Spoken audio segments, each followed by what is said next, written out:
Vídeo rápido e no vídeo de hoje nós vamos ver 10 das melhores pagadoras de dividendos e uma carteira que vem batendo não só o Ibovespa, mas o principal índice de dividendos do país. Sempre lembrando que na parte de baixo de todos os vídeos eu deixo uma lista de indicação de livros que você tem que obrigatoriamente ler antes de investir em alguma ação, antes de entrar no mercado de capitais.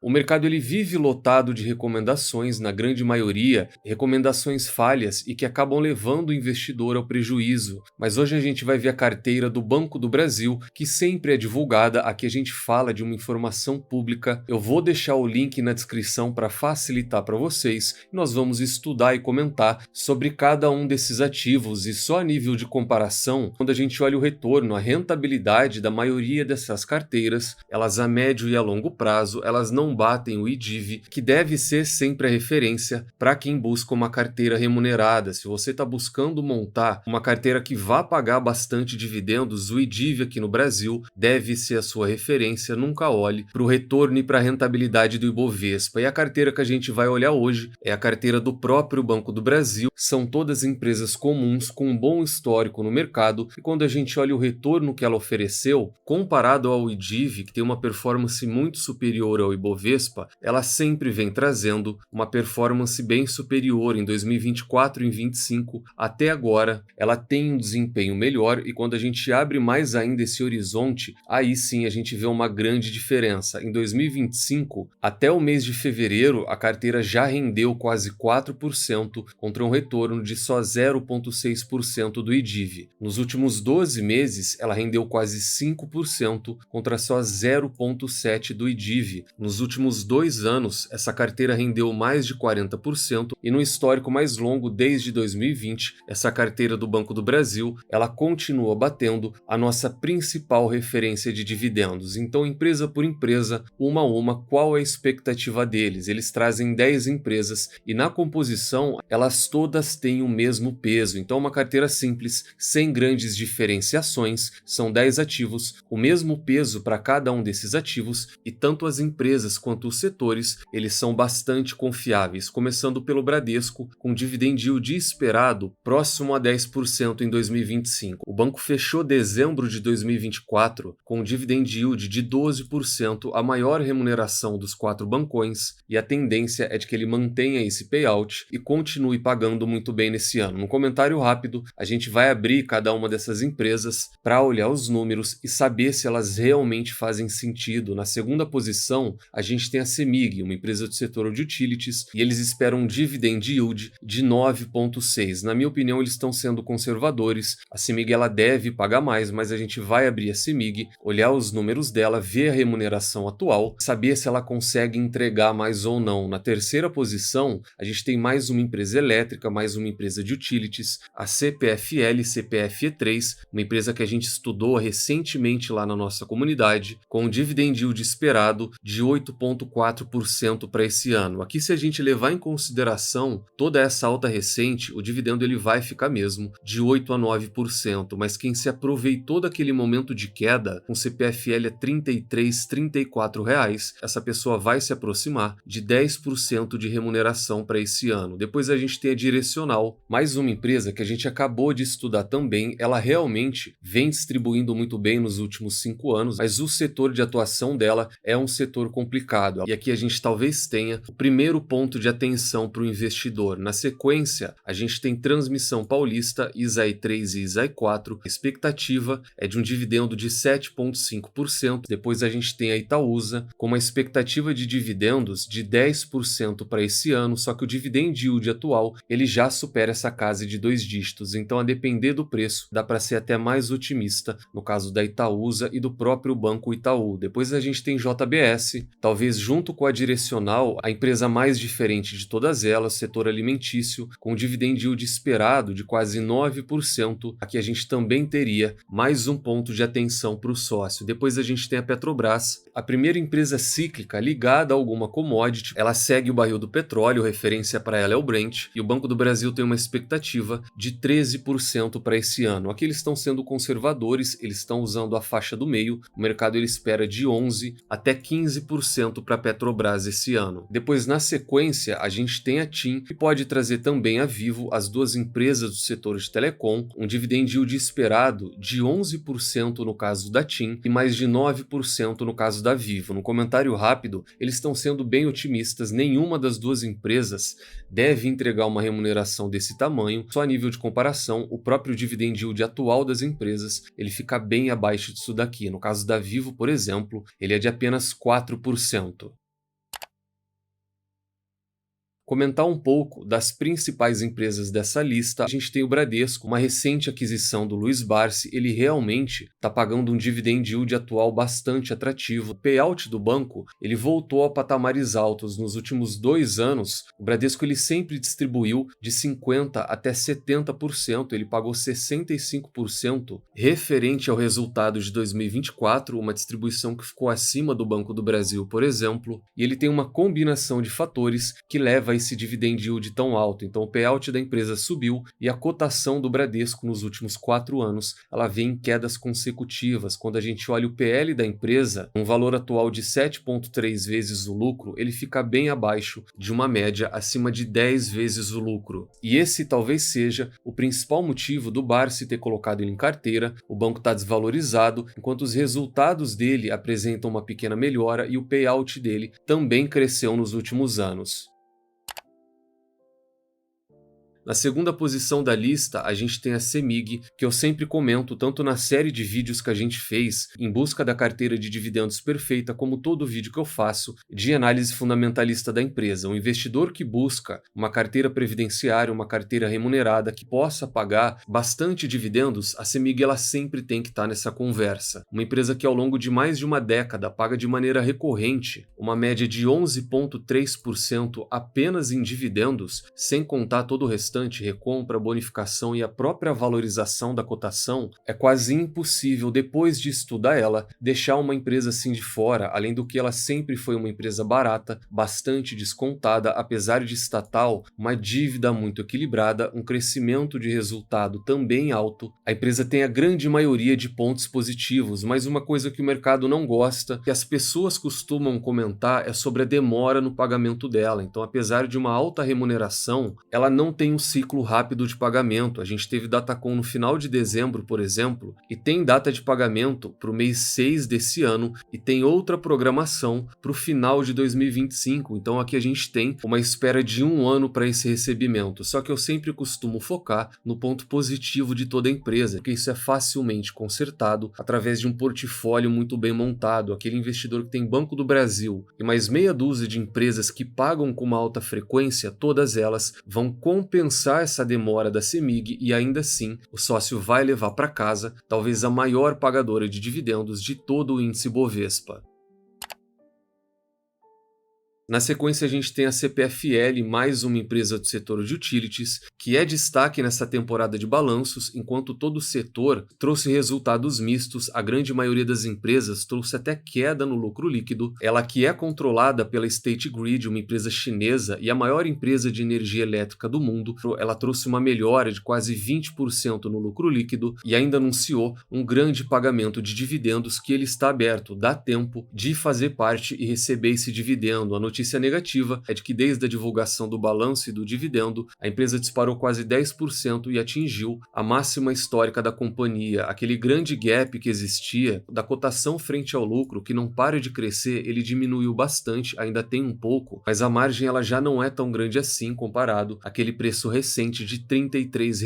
Ela sempre mantém um payout muito alto nos últimos 2 anos, estabilizou na casa de 60% e ela tem um grande pagamento que está provisionado aqui em várias datas, mas isso depende de aprovação. A Datacom provavelmente vai ser em abril, que é quando eles vão realizar a reunião sobre esse dividendo que já foi divulgado. Então eles trouxeram 2,79, que se a gente dividir pela cotação atual, depois de toda essa alta, ainda dá um dividend yield de 7,54. Num comentário rápido, na data da divulgação, a gente fez um vídeo dedicado e viu que essa remuneração ela estava na casa de 8%. E num outro comentário, aqui a nível de curiosidade, Nesse gráfico dá para a gente ver a evolução dos dividendos dela. Depois que a State Grid assumiu, não só os números melhoraram, mas a própria distribuição também cresceu. Então até 2019, a empresa pagava muito pouco, um yield também muito baixo, e de 2020 em diante, a CPFL se tornou mais uma boa pagadora do setor elétrico.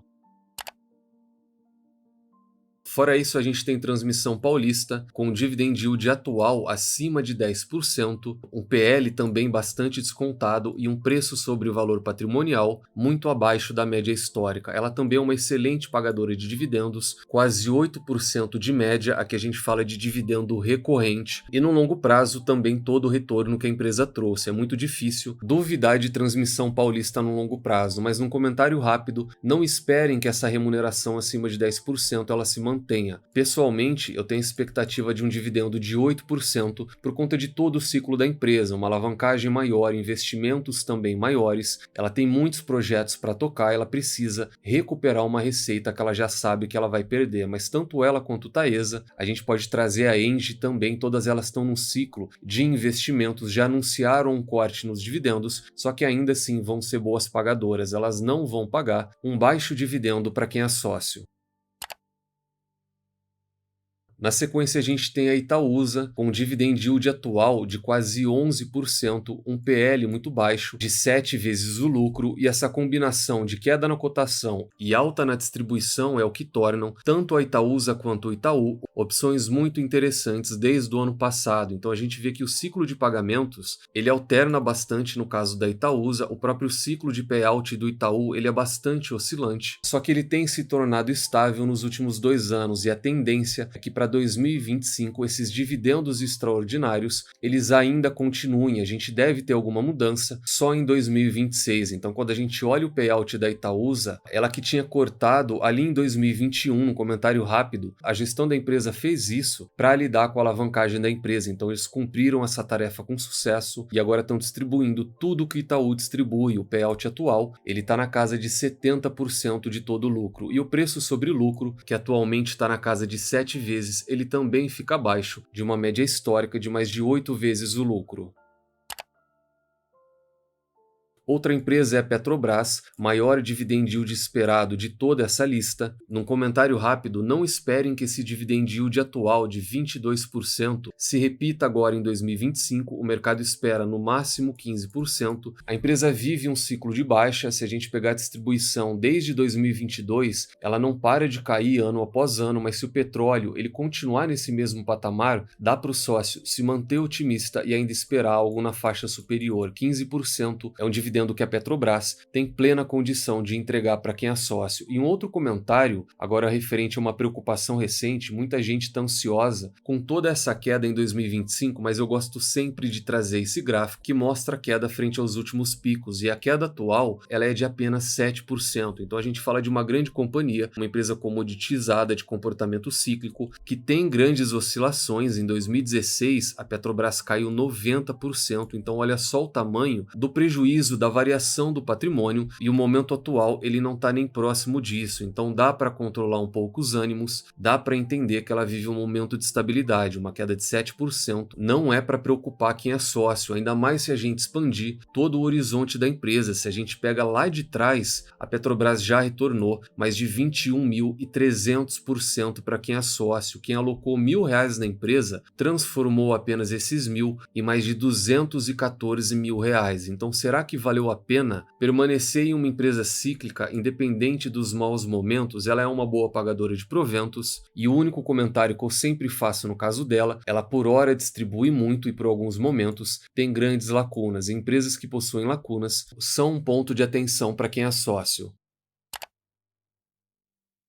Para a gente finalizar, o setor de telecomunicações, um setor com um bom histórico de pagamentos, a gente tem Vivo Telefônica e a TIM na carteira do Banco do Brasil, só que eles estão com uma expectativa muito alta, na casa de 10% para as duas empresas, mas se a gente olhar os últimos 2 anos da Vivo, a empresa segurou a distribuição, o dividend yield atual ele é de 3,9%, e o dividend yield atual da própria TIM, que vive um momento melhor do que a Vivo, ele fica muito distante da casa dos 2 dígitos, então a TIM ela seria a melhor opção hoje, hoje, será que realmente não faria mais sentido substituir ela por uma empresa que vem distribuindo mais nos últimos anos? Então essa foi a lista. A gente viu das carteiras mais conhecidas, aquela que tem a melhor performance, ela bate o IDIV, que tem um excelente histórico, ele é referência para quem quer aprender a investir em empresas boas pagadoras de dividendos, e talvez o investidor mais atento ele notou que o Banco do Brasil ele não traz na carteira recomendada o próprio Banco do Brasil, BBS3, e a BB Seguridade, BBSE3. Eles não fazem parte dessas empresas, mas são duas empresas que facilmente substituiriam qualquer uma dessas aqui. Se a gente trouxesse elas, com certeza esse excelente retorno que bate grande parte das carteiras, ele seria ainda melhor. Então, se você quer montar alguma carteira, não deixe de estudar e BB Seguridade, que o próprio Banco do Brasil tem uma grande participação na empresa.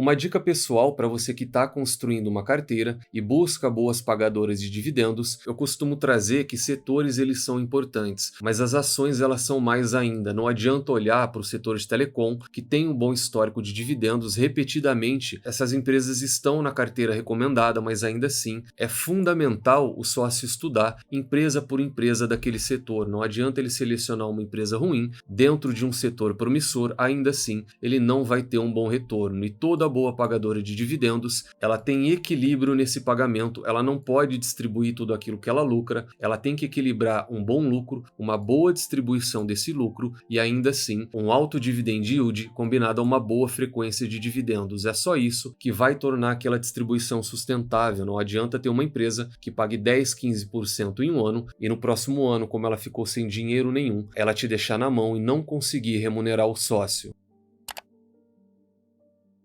E para a gente finalizar, uma segunda dica, essa daqui tão importante quanto a primeira, de uma das melhores carteiras que bate o nosso principal índice de dividendos. Todas essas empresas, elas dão lucro de maneira constante, então tenta deixar empresas mais arriscadas de lado, aquelas empresas mais faladas do momento, foque em empresas que dão lucros de maneira constante, foque em empresas também que paguem dividendos de maneira constante, evite empresas que tenham lacuna de pagamentos. A gente viu ali muitas empresas do setor de utilities, todas elas estão sendo negociadas a baixos múltiplos. Então, depois de estudar e colocar todos esses critérios, procure também empresas sendo negociadas com certo desconto. E todas essas empresas são empresas simples, é uma carteira sem grandes invenções. Talvez você possa questionar a JBS e a Direcional na lista, mas vale a gente lembrar que eles não trazem Banco do Brasil e BB Seguridade. Substituindo essas duas, talvez a gente teria uma carteira que beira a perfeição, com retorno certamente maior, mas isso daqui não mudaria. São empresas simples, de setores muito conhecidos, sem querer reinventar a roda, foca no básico, e o resultado a gente acabou de ver através de gráficos e números. Então esse foi o vídeo de hoje, deixa no comentário se gostaram ou não, deixa também qual dessas 10 empresas você tem em carteira hoje. Se não faz parte da comunidade, considere fazer parte dela, e se você está pensando em migrar de corretora, eu utilizo o BTG, a carteira do canal também está no BTG, tem um link na descrição e através dele dá para negociar diversos benefícios. Nunca se esqueçam das 3 chaves do sucesso. Encontre excelentes empresas a preços atrativos com uma excelente gestão e nunca mais as vendam. Tranque as 7 chaves, o Valor Investing foi e ainda é a melhor maneira do investidor pequeno individual multiplicar o seu capital na Bolsa de Valores. Nos vemos no próximo vídeo e até lá.